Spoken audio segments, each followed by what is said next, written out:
I put it up proudly because I thought it looked sweet. I misspelled photographs. Yeah. Yeah. Hello and welcome to Did I Do That? It's a podcast about making graphic design and making mistakes because it is all part of the process. Joining me today, a very special guest in a very special country on the most special continent on Earth. Take that, Antarctica. She's a creative director at Rethink, an independent creative agency stretched all across Canada. She's worked with clients like A&W, Uniqlo, Shaw, and the YWCA. She's been recognized in the One Show, Communication Arts Magazine, the Advertising and Design Club of Canada, and the National Magazine Awards. And she's formerly the creative director and publisher of Sad Magazine and the recently departed host of Sadcast, where I first learned about her work. It's Pamela Rounis. Hi. Hi. Hello. Nice to be here. Oh, I mean... Or nice to have you nice here. Nice to be in your office. Yeah. Which I have so boldly taken over. Do you want to tell people about where it is in the Rethink offices that we are currently stationed? This building is amazing. This building is over 100 years old, and we are currently in an old bank vault. Yes. Turned into a booth, which is We hot. descended down a floor from the main offices, and we went into, honestly, a very good recording space. You've got acoustic foam and everything. I mean, we're creative problem solvers. So. It is not terribly big, which makes me think this was not a very successful bank. I don't think it was like a bank. I don't think it was a bank. There are vaults on every floor. We even have a vault upstairs. Someone told me, and I don't know if it's true, that there were jewelers here. Oh, that makes sense. Yeah. So this is little tiny fiddly things. Yeah, like filled with like diamonds and gold, maybe. I mean, sounds great. Have you ever found any secret diamonds that have been hidden in floorboards? Sadly, no. Oh, well, get on it, past jewelers. You need to be stashing secret things all over the place. I mean, I haven't really Future looked. treasure hunters need it. Yeah. I haven't really looked, but I'll keep you posted. I mean, that's sort of the magic of being in an older building is it's got all the magic just hidden away somewhere. It's got quirks. It's got quirks. Aches and pains, but it's also got magic. Yeah, it's got elevators that have trapped people several times. Oh, good. I'm glad that's not just a public university phenomenon. It's scary. Have you ever been trapped in one of the elevators? Not me. No, my colleagues. And then you get, it makes for fun slack because they're like, I'm trapped in the elevator. And then, the gifts come. Of course. And it's like, is someone coming to help me? No, everyone's just razzing you for being trapped in the elevator. I can't imagine. I was thinking back. So not too long before I came up here, I live in an apartment building with an elevator because I'm very fancy.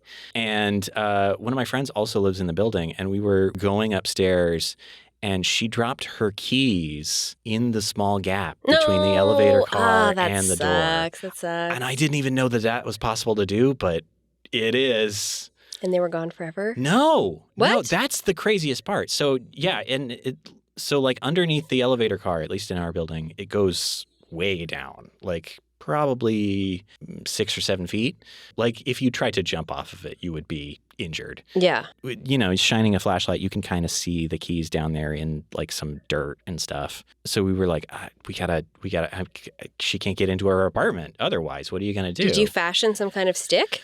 We did. We got magnets and then forgot that the sides of the elevator are metal. So that sort of defeats magnets. No. If you were to do a rock, paper, scissors with magnets and elevator wall, I can tell you which one will win. Yeah. Uh-oh. But she fashioned some sort of hook and like fished for them. Oh my gosh. And it was one of the most magical experiences. Kind of fun. Absolutely. Yeah.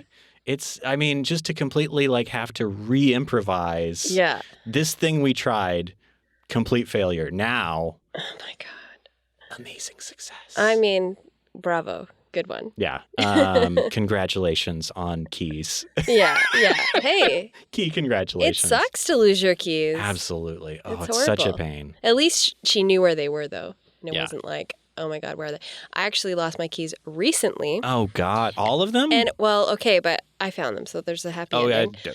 Thank God. But, I mean, I didn't really think about it. I work from home a lot of the time. And I was just like, they're somewhere in the house, whatever. Yeah. Like, I just didn't even, like, look for them. That moment of just like, if this were a real problem, I would be very stressed right now. So I'm just going to believe that this is not a problem. Well, it's like, you know, they're not where I usually put them, but like they're probably somewhere in like a coat pocket or whatever. Like I did not think about it. Hadn't seen them for 3 days. Oh, God. But like I hadn't left the house. Like whatever. So pandemic times. I was at the park with my son and we were like playing kind of where we normally play. And like someone was like, did someone leave some keys? And I'm like, not today. Oh, my God. I had left them in the park like 3 days ago. And they were still there. I mean, it's a very safe neighborhood, but like, isn't that incredible? That's wild. I know. I mean, if I ever drop an AirPod bud, what are they? Yeah. Oh, I have lost the phrasing for that. I mean, yeah, that would just be gone forever. Oh my God. I can confess something actually here. Really? Yeah. Because my husband will never listen to this. He bought me. If you're listening, cut it off now. Just cut it off. He bought me AirPods for, I don't know, my birthday or something, which is great because I was on mat leave and all you do is like walk with your baby and you're just like bored. Yeah. You want to zone out a little bit. Yeah. And I was like corded and it was like very awkward. So I got AirPods, best gift ever, hands down. I like lost them almost immediately. And like I was crushed. I was so crushed. And I don't know. I just like had cash just somewhere. And I was like, I have to buy them again. This sucks. Like I can't let him know I lost them immediately. So, yeah. This is an AirPods cover up. Yeah. You had to yeah. Like how long into having them were they lost? Like a month. Okay. So I mean I would say that's a reasonable amount of time. Oh, I looked everywhere. Their stupid thing, the find your AirPod, it does not work at all. I can't imagine. It's supposed to like beep, you know, when you're like near. I mean, I've been near. Yeah. It doesn't work. It's like beeping at like in your ears level of sound. Like, okay, if they were in my ears, I would have found.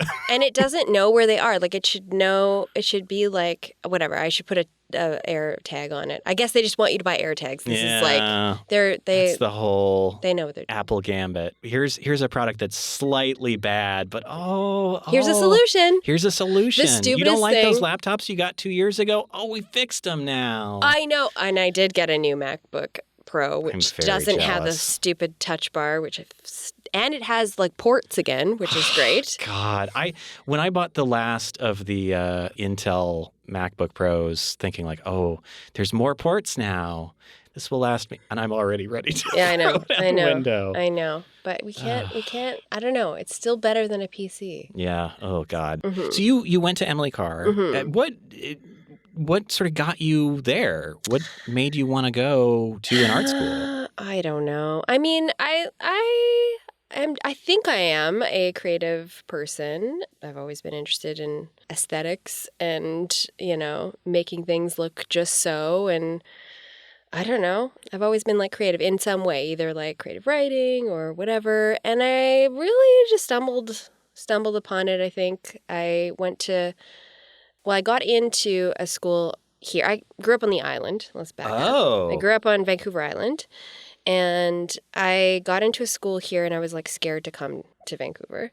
Like I was so young. I mean, you know, I think I was 17 when I graduated. So I was like, I don't want to like leave yet. So I went to like the community college. Same here. In my hometown. And I just took whatever like looked interesting. And it was like mostly like art and like English and like art history. Because, like, what do I know? I mean, I was just like, I'm just going to take what I like. Yeah, and, you know. You got to feel it out. Yeah. And I really fell in love with, like, printmaking at that time. I thought that was, like, very cool.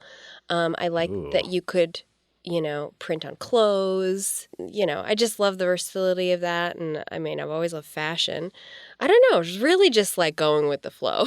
Yeah. And then everyone else in my class was going to apply to Emily Carr, so I just did. Oh, so this was, like, a pretty common, like, track that people at this community college were doing. I mean, I think so. I think, well, if you're...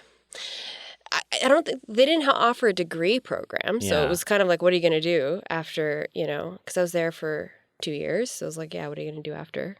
Like, finish my degree, I guess. So, like, I honestly, it was... not well thought through. I was very young. Well, a few decisions at that age are, in fairness. I mean, shouldn't you just kind of do what you want? I mean, such a privileged position to be in. Like, like how incredible that I could even do that. That's like crazy. Like, not everyone can just do whatever the fuck they want. So that's great. And then I got into Emily Carr, and then I came over, and I was like, I don't know anybody. I don't know anything. And I felt really out of place. I think it was good for me, but I don't think I was like ready for it. Like, I don't know. It's hard to say because everything brought me here. So like, I can't say it's pointless, but I did. I mean, it's an interesting journey to be on where you're like not really sure what you want to do. And sometimes you get to the end of it and you're still feeling, I mean, if anything, more unsure. I got very disillusioned because I was about to graduate, and I asked, my teacher, we were making like a final project about like what to do after you graduate. And we were asking all our teachers, like, what should we do? What's your advice? And it was like, get into the trades. I was like, what? Like, be a fish packer, and then you could do your art on the side. What? And then I was like, oh no.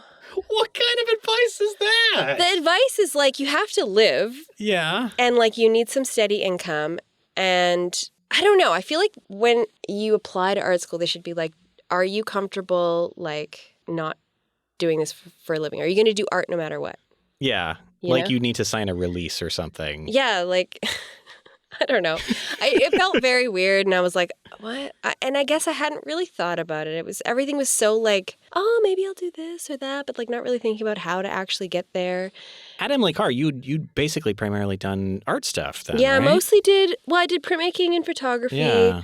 And I took a couple like digital classes. So I actually did I wish I had it here. Maybe that would have been a good thing to...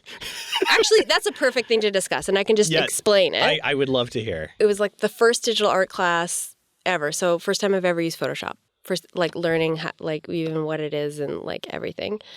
And it's so crazy to me because like I have little cousins and they've learned it in high school. Oh, that's such a bizarre thing with this. And I'm like, oh man, what I could do if I had like known how to like use the Adobe suite back then. But like I didn't even know it existed. Like I didn't even like graphic design was not even on my radar, like, which is so wild because I was doing it. Like in high school, I like made a little magazine. I was like, oh, really? I was like super into it, but like didn't know what it was, like didn't know it was a job.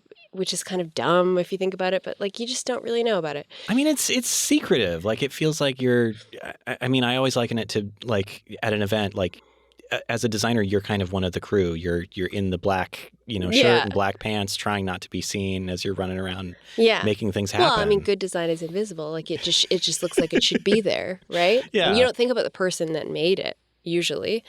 And I certainly didn't in high school. But anyways, so I'm in this like digital art class and like we had to make like the project was like make a poster for like a fake art show or whatever. And I used a photograph of my best friend I took of her like pressing her face up against glass. Oh God. It was super cool. That's a dramatic visual. It's a great photo actually, and I still have it. And she's still my best friend and I've known her for 30 years. Shout out Satsko. Like it was a giant poster, like it was like this big. Like part of the project was like learning how to like tile print, So it was like make a giant poster and then you tile print it and then like put it together. So I'm like looking at this file like really up close and the title was called Photographs of the Everyday. And so I print this out, I tile it out. I was like, oh, this looks great. It was black and white photo, imagine it. Type Helvetica, of course. Of course. This was... like mid-2000s, I'm guessing? This would have been, 2007. Yeah, height of Helvetica. Yeah. Helvetica resurgence. Well, the documentary, I think, came out around, was it around then? I think so. Yeah. Yeah. It was like orange type on a black and white photo. Beautiful. Photographs of the everyday, very like Swiss style, like organized, Not that I knew what any of that was. And I printed out, I put it up proudly because I thought it looked sweet. I misspelled photographs. Yeah. Oh, no. Yeah, I was like, oh, fuck. And that's like so classic, like ADD of me, like just just so like focused up close and like not like, you know, it was embarrassing. Well, it's so easy, I feel like, anywhere in this field to, kind of miss the trees for the forest, I guess, to reverse the... Like, I have literally, like, misspelled, like, the name in a logo of the company. but caught it in time. But caught it in time. Yeah. Because I'm just like, oh, yeah, I know what this is. And it's like, oh, fuck, no, it's actually not spelled that way. To my credit, not a real word, but like, Well, the spell checkers in all of these programs are so terrible. Well, they're not going to work on like... An apostrophe in a word? What? Yeah, they're not going to work on weirdly spelled things or like outline type. I mean... No. Yeah. So, but yeah, misspelling stuff, yeah, that'll get you. That'll get you. Yeah, for sure. Had you realized this mistake before you did the gigantic tile print? No. I printed it was like up for everyone to see. Oh, God. So during crit, yeah. During crit, someone's like, it's misspelled. And like, to make matters worse, like, this is before smartphones, so like, or before I had one anyway. I was such a big reader. Like, every class, I would like be reading a book like before we start, reading after. The teacher had like called me out on being like a big reader, and then I misspelled this word. It was just like extra like embarrassing. I was like, oh my God, I know how to read. I know how to read. Yeah. Anyway. Oh God. Yeah, it was. It was embarrassing. Well, clearly I can still remember it, and it's like, how many years later? Well, I mean, that kind of thing, it never leaves your brain. I mean, I had a teacher in undergrad who, the only thing he would ever really tell you about your project when, he was going around doing like the day-to-day, like check-in type critique, is that is working or that is not working. And that would not be specified. What good is that? I don't know. It was just... the worst sort of psychological torture for a person like me who's so already hyper paranoid. That's so mean. That's so ungenerous. I mean, people, you're just starting out. You need some support. some structure, perhaps. Very rude. But I did make some good work for those classes. So, Did it work, do you think? Probably not. I mean, I try not to have his voice saying that's not working in my head anymore, but... There's a smarter way to do that, to ask, do you think it's working?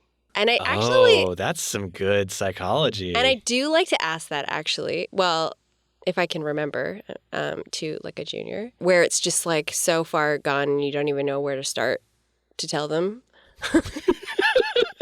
Just like, do you think... You've gone very off track. Yeah, how do you feel about it?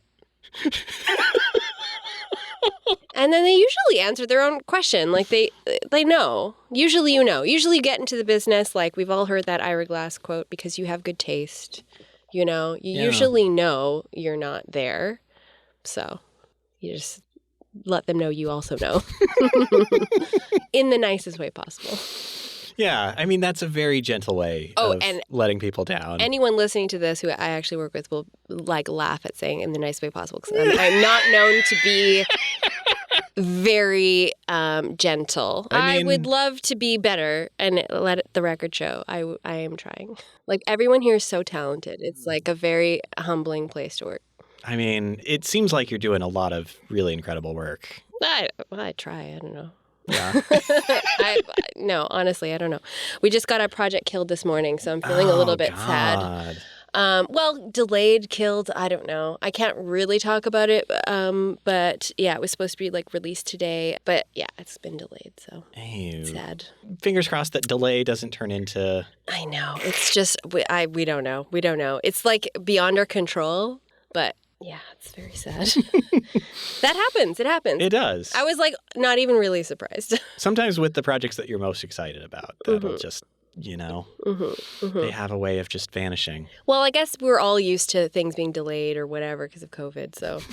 What do you mean? It's been a very normal time. And so normal. No problems. So normal. Oh, it was so weird for me because I started my mat leave when everyone left the office for COVID. Like March of 2020? I gave birth to my son March 20th, 2020. Oh, my God. My last day in the office was everyone's last day. When I came back, No. when I came back, my desk hadn't moved. It was like weird. Like I thought someone would have sat there, whatever. There were like the batteries I had charging were still there. Like it was like so weird. Was there like dust on everything? Or? Oh, yeah. I took a TikTok of it. All the plants were dead. It was like very like weird in here.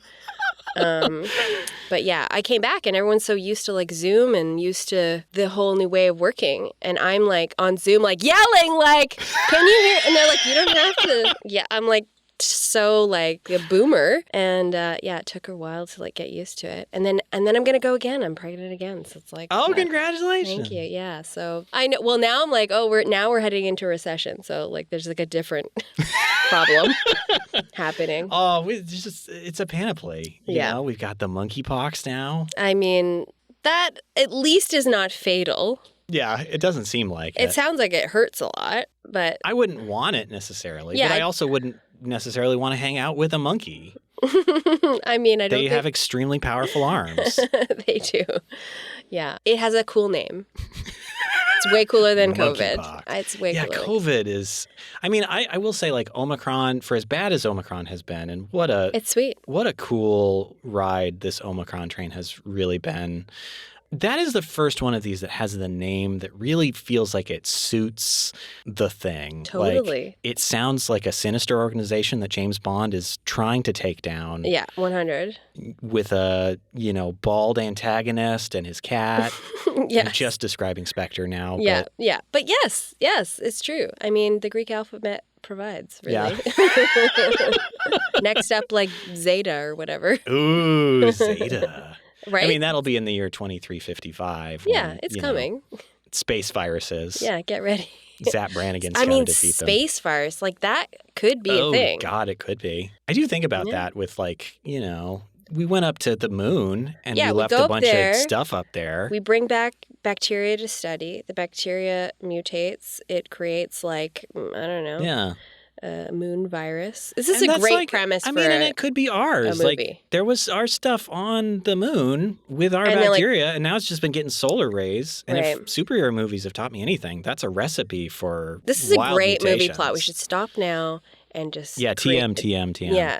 Yeah, develop this movie. Yeah. I mean, it's been a while since Armageddon, and now I think we could go back there. Yeah. To that style. I'm ready. With more miners on an asteroid, but this time trying to defeat giant viruses on the moon. Or, who would, like, what blue-collar worker would you need? Janitors? That's a good, maybe it would be janitors. Well, that's why the right stuff... I'm the custodian of the moon. That's why the right stuff was so good. Because, like, I don't know, did you see that movie? I've not. Oh, it's a classic movie. Most classic movies I haven't seen. It's a classic movie, because, like, when space travel... was first, this is like based on a true story. When space travel was first happening, like they didn't get scientists, they got pilots. Oh. Who were like cowboys. Yeah. They're like, want to go fast, want to break the sound barrier. They're like, Real Sonic the Hedgehog types. Yeah, like they weren't like eggheads. Like maybe they would want to have one scientist there, but they needed like pilots. But then it totally changed because they like figured out how to make the, machines do all the piloting. And they're like, we don't really need you. Yeah, these cowboy scientists, they don't really want to use the computer that you have to enter numbers in octal or whatever. Yeah, but it started out like you had to be very like brave. I mean, not that astronauts aren't brave now, but just a different style of personality anyway. You had to want the 75% chance that you were just going to blow up or be stranded in space. Yeah, it'd be a real daredevil thing to do. Like if no one had ever gone up there, like to just volunteer and to feel like you could pilot a ship safely back down. Terrifying. That's ballsy. I can't imagine. It's unfathomable. I mean, I love the hubris. Because it got us like, have you seen these amazing like telescope images? They're like crazy. Pretty good. Good. I even liked the one that was actually a sausage.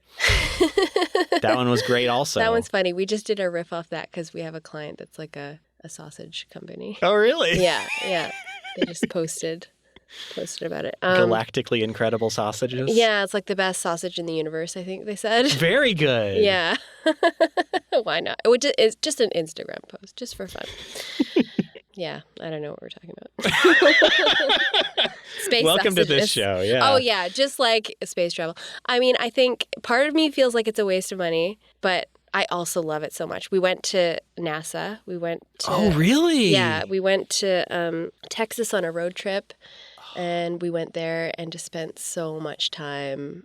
Like, 5 hours just flew by. It was, like, wild. Where did they let you even go? You could go to where they said, like, Houston, we have a problem. Like, the control room. Like, you can't, like, go down, but you can, like, see it from, like, the top part. Wow. And you can watch, like, there's, like, a catwalk above, like, where they have a replica of the space station. They had, like, robots that they're working on that were, like, going to go up to Mars. They had, like, the Mars, like, ship that they're working on. It's fucking cool. Holy hell, why aren't we all going to this place? Go to Houston. It's amazing. And it's so cute. There's, like, bikes I have everywhere. To go to Houston. Well, I mean, then you can go to Austin or whatever. Just kidding, Houston listeners. Please continue listening. I love your city, and I really love your airport, especially. It was cool. It was fun to see. There were, like, bikes everywhere because the campus is so big. Like, that's how people would get around. It's, like, very cool. Very cool place to be. It sounds incredible. Yeah. I mean, I'd much rather go to that than a carnival or whatever. I mean, it's a weird thing. My husband's sort of an odd guy, and he's like, yeah, let's just, like, go on a road trip. Like, he loves to drive. He's like, let's go on a road trip. Let's, like, go around Texas. Texas is so big. So we went, like, Houston, Dallas, Austin. That's a long road trip. Yeah, it was good. It was really good. We saw a lot of stuff. We saw Emo Phillips, I think, in Houston. Oh, Emo Phillips. I love it. I know. It was so random. We're like, what are we going to do tonight? Is, like, any comedy happening? And, like, yeah, Emo Phillips, like, randomly. I'm like, this is cool. This is weird. One of the best joke writers in the world, Emo Phillips. And, like, when would I have ever seen him? Like, opening for Weird Al, apparently, right now. Oh, really? Yeah. That's a killer bill, isn't it? That would be weird. I'm so curious about that biopic coming out. About Weird Al? Yeah. Why? I didn't know about Daniel this. Radcliffe is playing Weird Al, if you can believe it. What? It's going to be free on Hulu. Or not Hulu, on Roku, excuse me. Oh, okay. I mean, I'll get into Roku for that. I mean, it's weird. Their app or whatever. Roku's really making some moves. I think they bought all of the Quibi shows. Okay, don't laugh. Quibi, they made some good stuff. They made some very weird stuff also. They did. Like, that was, like, during Natalie. That was during when, like, all I could do was, like, watch TV. They had some cool content. People just couldn't, like, do another thing. No.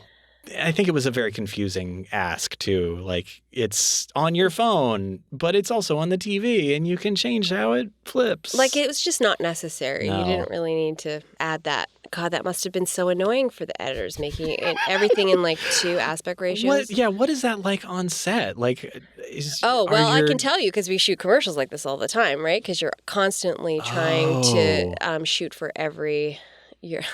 shit. I didn't realize that that's, like, the common practice now. Oh, my God. It's like, oh, yeah, how is it going to look in the 1:1? How's it going to look in the 9:16? How's it going to look in the... You have to consider it. Wow. Where is this living? I mean, there are ways around it if you fucked up, of course. Yeah. People add supers, people, like, double things up, people, like, whatever. But, it's always good. A lot of directors will have the guides up on screen. Wow. So when you're seeing it in 16:9, you see the guides and you're like, oh yeah, that's what the shot is. We're going to have to shoot it again wider so that we get everything or whatever. You figure it out. So we're already living in Quibi's world. It's just totally. Like, Quibi's they weren't not. wrong, except for, I don't know that you need that for the TV watching experience.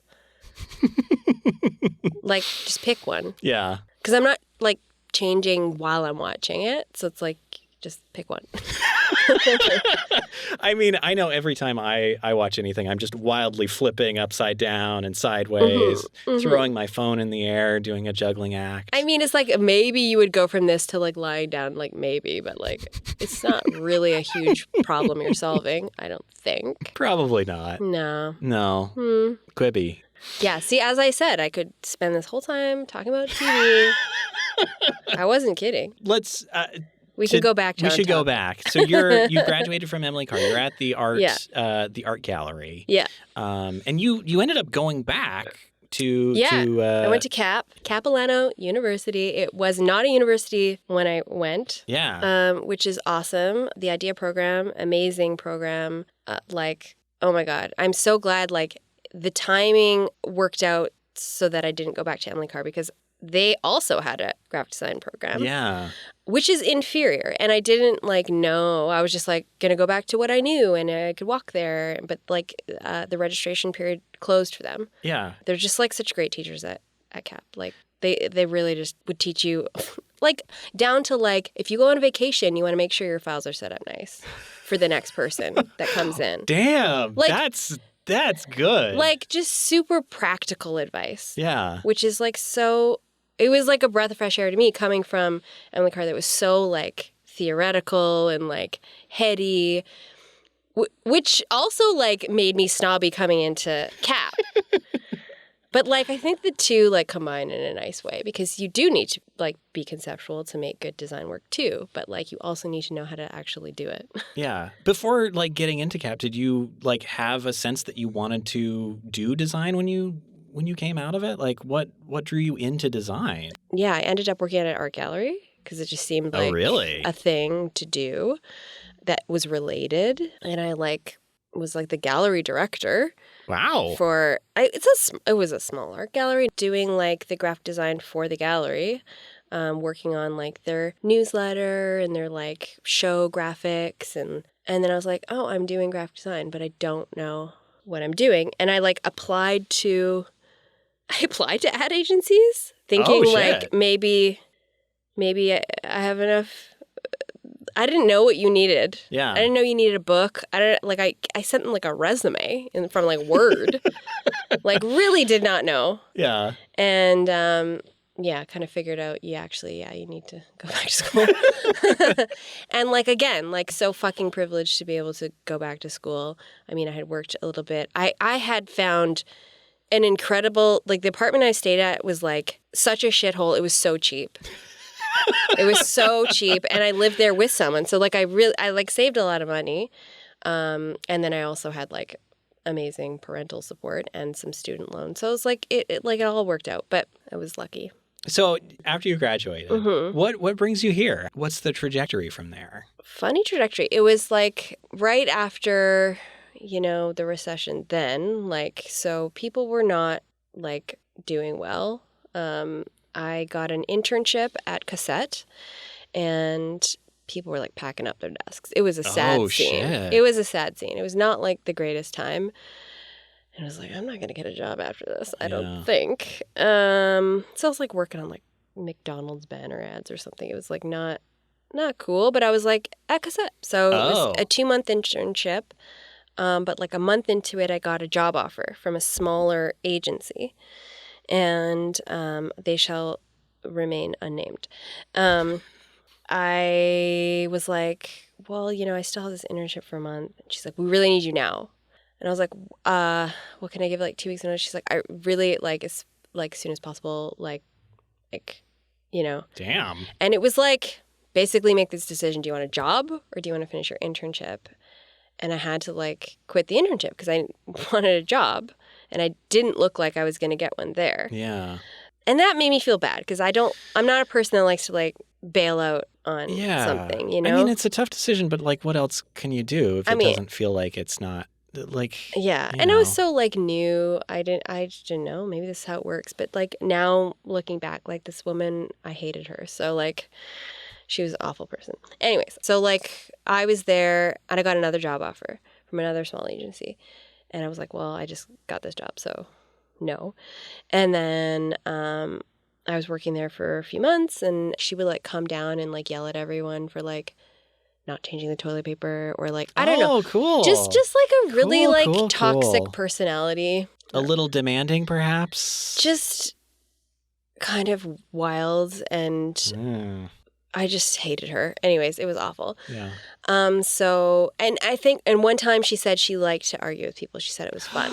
Oh, that's my perfect cue that I know that I won't like a person. Yeah. So that agency that offered me the job, called again after a couple months. I guess whoever they had didn't work out. And this time I was like, okay. Yeah.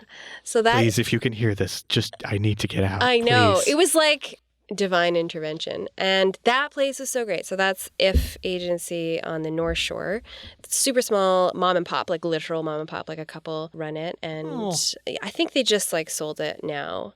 But they were so great to me. They were like totally like parents. Like she like bring me like fruit to cut up like when I'm sitting. It was like so sweet. I mean, that's like doubly nice after what you had to go through to get there. Oh, it was so nice. And like I needed those patient people because I'm like kind of a wild person, a little bit like fiery too. But that place is so cool because it's small. So you got to do like a lot of stuff. You got to like get your hands involved in things that you wouldn't at a bigger agency. I wasn't doing like revolutionary work by all means, but that gave me the like freedom to do SADMAG. So that's when I kind of got involved doing that. It was started by a photographer, Brandon Gockel, and it was taken over by Katie Stewart. So Katie and I were in a choir, rock and roll choir at the time, like a rock and roll cover choir. All right. Yeah. Sounds great. Super fun. And I had like made some posters for the choir. And she was like, do you want to come to a meeting about this like magazine? Like we don't have a designer or anything. So like they didn't have a designer. It was not like the greatest looking magazine. Like the photos were cool, but it was like not designed. Yeah. And I was like, okay, can I like redesign this? They're like, yeah. And I was like, okay, you do whatever I want? Sure. Okay. Cool. That's all right. Totally volunteer. Yeah. Everyone's a volunteer. It was all about like supporting local arts and culture here. So, so redesigned the logo, redesigned the magazine, slowly like got it to a better place. If I look back at like the first redesign, I'm like, I mean, the logo is cool, but then, it's obviously been better. You can always think of things that you wish you'd done. Or... I was still learning. Yeah. And still, like, not sure that I could really take, like really, I could do whatever. Like, I really could have pushed it more at the beginning. Yeah. So a bit of regret there. But then eventually I did. Eventually I got it to, like, where it sort of is now. Like, the layout of the cover hasn't changed much. Like, where the logo sits, where the type sits, and how we print, which is for cost, but also... because there's always cost problems. Like, we always, like, didn't have money. We would throw these drag parties to, like, fund the magazine. Oh, amazing. We were just, like, really, like, sometimes paying for it ourselves. Like, it's just, like, so, like... It's so hard to have a print thing. It's so hard to have a print thing. And, it's very expensive. So it was always, like, how can we, like, print this the cheapest way possible? And at the time, when I first started, we would do... 2 signatures like in black and white and like the outer signature in color kind of thing. And then eventually we did get a little bit more money and I was like, can we print 2 color? Ooh. 2 color, 2 spot color. So it's like always something fun. And like the whole ethos of SADMAG was like print only film photography, which is super cool and difficult because we have to like scan it like whatever. Yeah. So it was like everything we're doing is like the hard way. But then me, like I like love illustration. So like I brought way more illustration into it. And now there's hardly any photography and it's mostly illustration after my successor took over too. Also an illustrator, also loves illustration. But like with the 2 color, it creates like such a fun opportunity for like those like, there's nothing like it. Duotone things. It's so fun. Like the reason, if you are not a designer and listening to this show, the reason that you do spot colors is like... way more vibrant. They're way more vibrant. They're way more solid. Like if you see like a red cereal box, that's a spot color red. Yeah. That's why it looks good. It's not a mix. That's why the red that your home printer prints looks like dog shit. Exactly. I mean, try to even get an orange that's not a spot. It's like... No. Or a purple. Yeah. Like a purple like from a printer is just like... impossible. Every neon you see printed is a spot color. Yeah. And it's that little bit of like, oh, this is a magical thing that's done on a screen. Something different. That's why print is so interesting. And to like know how to do that. Like that's like something I had to figure out. Yeah. Because I was doing the production for the magazine too. I mean, like, what do we have? So I'm like, okay, how do I... First of all, how do I brief too? Like, that was like another thing. We had all these new and emerging like illustrators. Like, what do they know about like setting up a file? Yeah. So I'm like writing very detailed like emails about explaining how to do it and like showing examples and like just, trying to help, giving them like thought starters, read it, because you have to read all the articles. Like, I don't know how other creative directors of magazines do it. All I knew is like, I am a control freak. I want to read the article to be able to brief them, give them a synopsis of what the article is about. That's what I would want. Absolutely. That's what I want. I want a synopsis of the article. I want the article to read. Yeah. A thought starter, perhaps, so I know what you're looking for-ish. And then, like, examples. And that's like such... I've known folks who've done stuff for like the Times and stuff. You don't get anything. You probably. don't get anything. No. Like you get and I'm like, sure that's I want standard. this, and you're like, okay. And now, like, I'm seeing that, like, as I get more like illustration work from like magazines or whatever, like they don't give that. I was like, wow, I was like really like being crazy about it. But you are like you're giving the people like what they actually need to do the. Yeah, I mean, right way. Post justify as like knowing that they were juniors, knowing that they probably would appreciate more information rather than less information. I just wanted to make less work for myself later. I didn't want to mess with garbage files later. Of course, you still do. That's the other great part. Yeah, of course, that's still. Hopefully, you're saving yourself some time. Yeah. It's hard working with a lot of people. Someone's always going to flake out. Yeah. And then that's when I get to illustrate one, because when someone drops out, it's like, okay.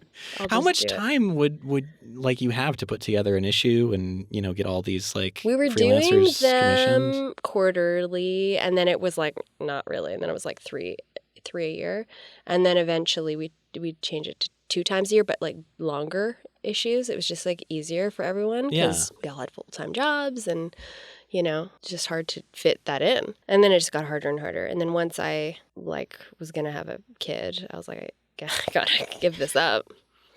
So that was the right call, and I don't regret it. Yeah. Well, I mean, and it's like you got to have the experience of like getting it off the ground. That and got turning me it this into job. This thing. That got me this job. I'm certain of it. Well, I was like headhunted, I guess, by the creative director at the time, Lisa Nakamura. So she brought me in here. Bless her heart. Love her so much. And I had a lot of stuff on my site and a lot of things from the magazine. I mean, all the layout, everything. Yeah. And then had the work from the agency. And she's like, so you did all this and this. And it's like impressive, Absolutely. So if I didn't have the magazine, there would be no like extra like sparkle. It'd just be like, I don't know. Yeah. What were we working on? Like a bank and like, fine stuff. Yeah. But like, there was nothing like exciting in the book. That like that's the thing. If you're not making exciting stuff, you have to do it on the side. Well, and that's what I always tell my students. Like, they'll like feel so much pressure to be like, oh, this is real professional work, and I did it professionally, and like, okay, it's a form. Yeah, that's great. Well, this is where your creative directors should help you identify an opportunity. Yeah, like here, I mean, often we use like baseball analogy. Like, is this like a double and like get it done? Yeah, or is this like a time to like hit a home run? Like, and you don't want to sweat a fucking flyer. No. You just want to do a good professional job and like get out. You're not like trying to make it, like enter it in your book. Don't put it in your book, for the love of God. Yeah. Like you do it and it's like done well, and that's it. That's hopefully what people can help you identify, those opportunities. And then, if you're not getting those opportunities, like make them for yourself. Your friend has a band, make them a poster, make them a t-shirt, Yeah. Like, isn't that the most fun shit to do? Yeah. And you get to give someone that you like something cool that they can, share around, and you can put that in the portfolio. Totally. And then like eventually, the more work you do that is the work that you want to do, more of that work comes to you because they see that you can do it. Yes. Like you have to show the work you want to be doing in your book. If you're just showing bank work, That's what you're going to get. That's what you're going to get. So like don't have shit in your book you don't want to be doing. Yes. Even though it's like, oh, I want to show like a breadth of work. You can still show breadth without showing things you hate. Yeah. It's tricky. It's tricky when you're starting out because you don't have a lot. No. And I get the urge to want to show like the garbage but you know. So you think Sad Man got you this job here? I think it had a big part of it for sure. Yeah. Yeah. And gave me the discipline and to like know how to work with a lot of people. Just like everything. It was just so important to my growth. Yeah. Yeah, I think like it's so funny because like I can talk about it fondly, but like at the time, like after every issue, I'd be like seeing all the mistakes and be like fucking hate it. Like I can't even look at it. I can't look at finished print work. I cannot do it. Yeah, and then now looking back, I'm like, oh, that was cool. Yeah. Like, or oh yeah, that really was shit.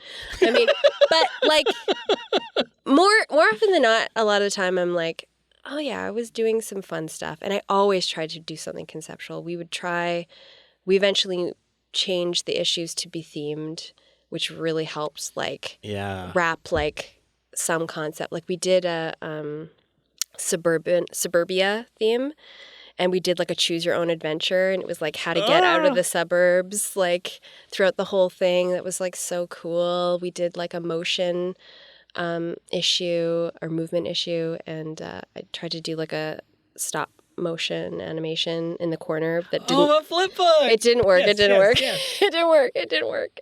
Oh, it's hard to make those actually work. Yeah, I tried because I just want it to be in the like folio, like but next to the page number, but it's just in a weird spot. Like it just didn't work. But I tried, and we did other things like printing, the type, the other way. So you have to move the book, like movement, like whatever. Yeah. Just trying to like inject the concept into the experience, which is a cool challenge. Absolutely. I mean, you're making an art magazine. Like you've got to make art sort of part of the like underlying concept of it too. I mean, it was so Why fun. not? It was so fun. I look back very fondly, and I have like two of my best friends from that experience. And I like at the time couldn't see how like rare that is to be able to work so well with two people. Yeah. Like we each had our own like very specific strengths that like really worked well together. Cause now I'm seeing like, who's like managing it now and like where their struggles are because like, personalities, whatever, they don't always go together. So it was just such a rare gift that it like totally worked. Yeah. Yeah. So how did you get involved with the podcasting side? Because there's also the Sadcast. So Sadcast started Jackie Hoffert, who's amazing. She runs moon-based comedy here in Vancouver. Based on the moon? Based on the moon. What? Well, it started out. That's where all the viruses are. I know. Why would I reference something that I probably... What's wrong with me? I don't know. No, she just has lots of different like Havana Moon, whatever. All these like different moon named comedy shows. Whatever. She's amazing. But she started the podcast. Her and I lived in the same building, and she was also like part of the magazine. She like edited an issue. She's like just been around the magazine, and she's like, I'm going to start a podcast. And we're like, yeah, you should like tie it to Sad Man because we already have like an audience base. And so she started it, and it was just kind of like rambly, and it was like her and her co-host Stu Pop. Yeah. So they started, I don't know, they would just like pick topics, whatever, and then he left, and then it was just her. And then I was like, well, I could do it with you. I live in the same building. And then it was like me and her for a little bit, but then it was like, I don't know. She seemed like she didn't want to do it anymore. I said like, I could take it over. Or I can't remember how it went. If she was like, I don't want to do it or whatever. I don't know. But I just took it over eventually. And I was like, okay, and now I'm going to like do what I would do with this. Yeah. And tie it more closely to the magazine and interview, the people that basically we have in the magazine. Not like the exact, but the same kinds of people. I mean, a good mix of creative people around Vancouver, like not just design, but like comedy and... Yeah, any kind of creative endeavor. And just basically who I wanted to talk to. Yeah. It was like an excuse to like reach out and like have a conversation. So yeah, so I was just like, I don't know, I'm going to try how to do this. So yeah, I tried to like up the quality and give it more structure and like, always have a song because I love music. And also you get to like, promote a local band, hopefully. So yeah, just, I don't know. I just thought I'd try it. And I don't think it ever got to like where I wanted it to be. And I was always like very reticent of like promoting it. I'm also like really bad at promoting like anything I do. Oh, it's so hard. It's so hard. I just feel like, I don't know. Because you feel guilt. Well, I just don't know if it's like worth it or anyone cares or...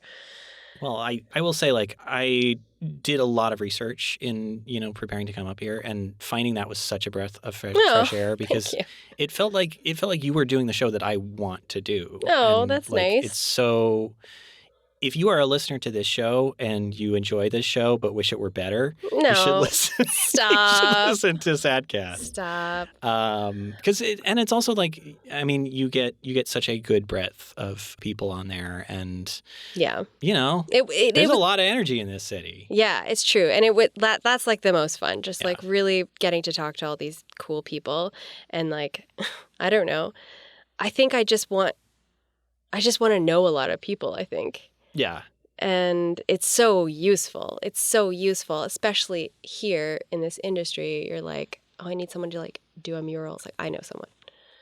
Oh, I need someone who could like host this like comedy show. I know someone. Yeah. And that's its own kind of magic trick too. Oh, it's amazing. Like that's also like the biggest gift Sad Mag gave me is like just like understanding the city. I came from the island. I didn't know anybody. And just to like get to know my people in the creative community is like awesome. Now I feel like I'm aging out and I don't know the new people anymore because I'm like too old. But I know the people my age. Well, you are established. I guess. But yeah, I don't know any of the new people.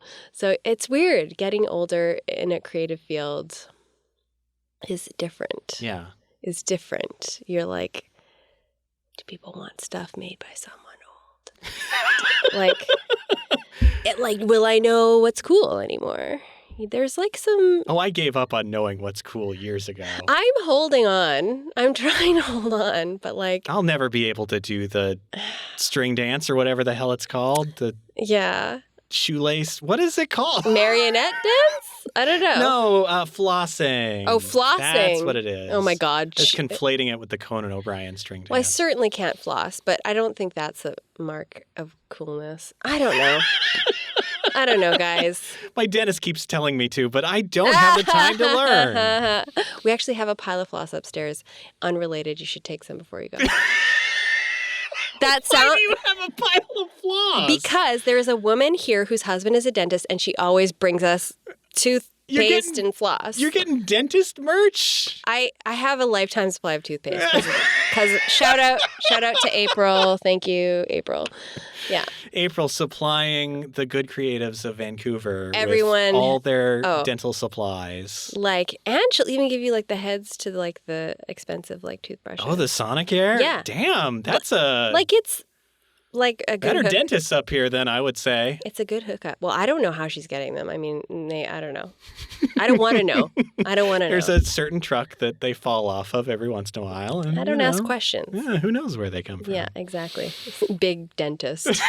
They just want you to take care of your teeth. Yeah.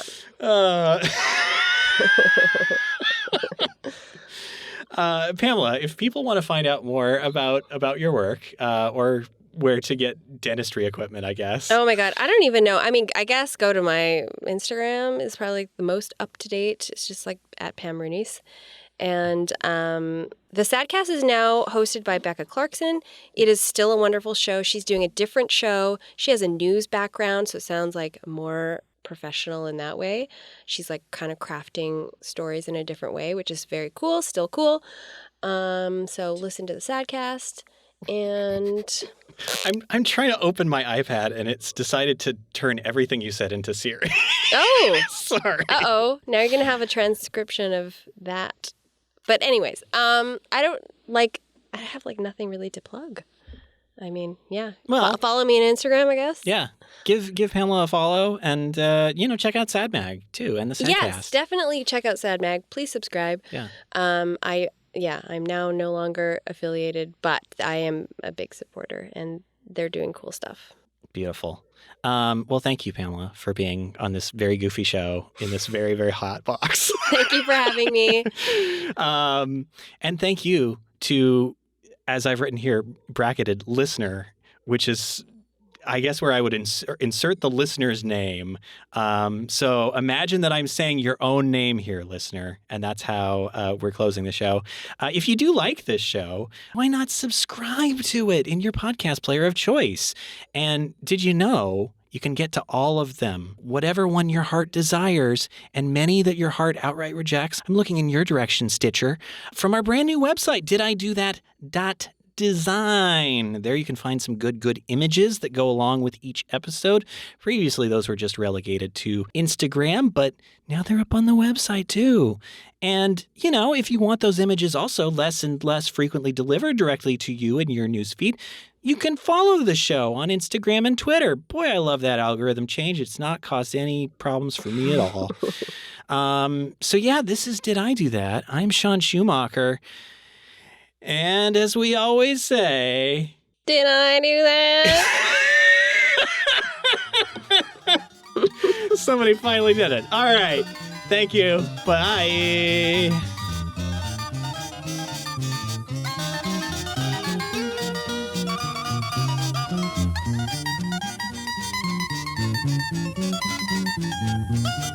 I was walking down some street in Kitsilano this morning, and just like every other shop was a podcast advertiser store. What? I haven't been to Kits in a while. I mean, there, Warby Parker was there, Casper. Oh yeah, I guess Frank so. and Oak. Yeah. I was like, am I going to turn a corner and there's a Squarespace store right there? And I wouldn't doubt it.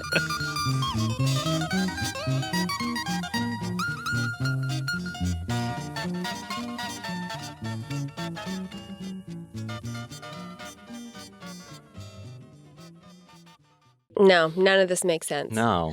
Though, okay, I have some Frasier trivia, which I would love that. I do. You're speaking my love language. I mean, I mentioned on Twitter recently, because there was some Frasier thread, but it got like only 1 like. So I was like, I think this is way more interesting than 1 like. But anyway, it's about the theme song, tossed salad and scrambled eggs. They're calling again. It's a metaphor for the people calling in because they're all messed up. They're a wacky bunch. Because they're messed up, like the scrambled eggs and the tossed salads. All of Hollywood's greatest stars. They've got problems too. Yeah. So, I mean, I hadn't thought about it. I guess when I first, watched it, I was a child.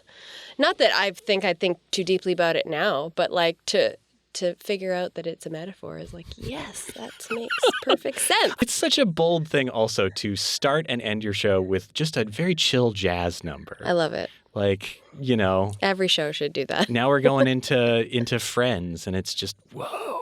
No, it's too much. Action-packed. It's too much. Single guy. Make a jazz version of the Friends theme. Yes, this is a call out to the audience. We need a jazz must-see TV lineup circa, I would say 1997. It is probably going to get you some good stuff. It would be funny to do just like, I don't know, even Frasier in the style of the Friends theme. Just like mix it up. Just a switcheroo. Yeah. This is amazing. Yes, absolutely.